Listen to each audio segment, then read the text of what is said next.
ცნობილი ხდება იმ კანდიდატების ვინაობა, რომლებიც შუალედურ არჩევნებში ქართული ოცნების სახელით ჩაერთვებიან. ოფიციალურად ჯერ არ დასტურდება, თუმცა ვრცელდება ინფორმაცია, რომ ნაძალადებში თამარ კორძაია, სამტრედიაში გიორგი კახიანი, ბაღდადში კი პაატა კიკნავალიძე იყრიან გენჯს.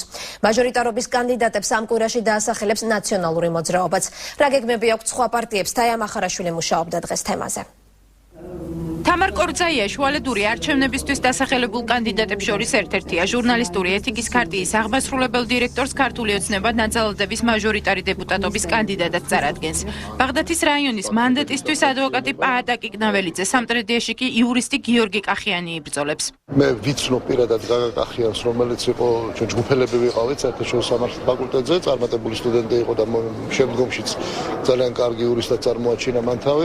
ამდენად ფიქრობ, რომ თუკი პარლამენტ შემოემატება კვალიფიციური სამართალმცოდნეები, მხოლოდ და მხოლოდ წაადგება. კანდიდატების წარდგენა იქნება სამშაბათს და ამ კანდიდატებს წარადგენს პრემიერ-მინისტრი როგორც კოალიციის ლიდერი. ამიტომ მე მიუხედავად იმისა, თქვენ გვარებს ასახელებთ, არც დავაზუსტებ, არც დავაკონკრეტებ.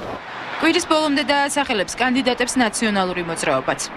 სამტრედიაში და ბაღდადშიც ეს არიან ჩვენი ადგილობრივი ორგანიზაციის წარმომადგენლები, არიან საკმაოდ ძლიერები თავის რაიონში, ცნობადები თავის რაიონში და სახელი და გვარის დასახელება იქნება ამ კვირაში ფორმით და მათ შორის ნაძალადებშიც. ჩვენთვის არის ძალიან იმედისმომცემი პროცესი პირდაპირ გეტყვით, იმიტომ რომ ის რესურსი, რაც ნაციონალურ მოძრაობას მობილიზებულია, გადაერთება კონკრეტულად იმ რაიონებში, სადაც მოსაგებია არჩევნები.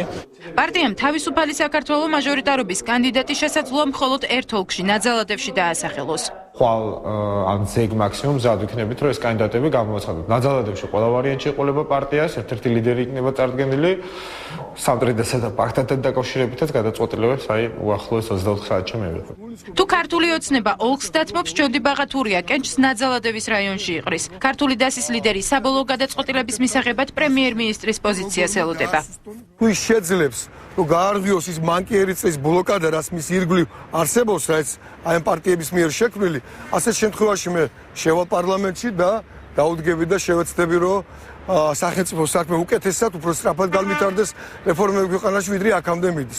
თუ ეს ამას დღეს ამ ეტაპზე ვერ შეძლებს, მე მაინც დაუდგები ოღონდ გარედან. სამი დღის განმავლობაში კანდიდატებს დაასახელებს ლეიბორისტული პარტია, EDP სამართლიანი საქართველოსთვის და ევროპელი დემოკრატები შუალედურ არჩევნებზე თანამშრომლობას გეგმავენ. ეროვნულ დემოკრატიულმა მოძრაობამ თავისი კანდიდატი დავით შარაბიძე ბაღდადში წარადგინა. ეს სამი პარტია ერთმანეთის საწინააღმდეგოდ არ დავაყენებთ კანდიდატებს ნაძალადებში, სამტრედიაში და ბაღდადში. იქ იქნება ცალკე აღებული რომელიმე პარტიის კანდიდატი, თუმცა ამაზეც მეტნაკლებად შეთანხმებულები ვართ. შუალედურ არჩევნებში მონაწილეობისგან თავს შეიკავებს ქრისტიან-დემოკრატიული მოძრაობა.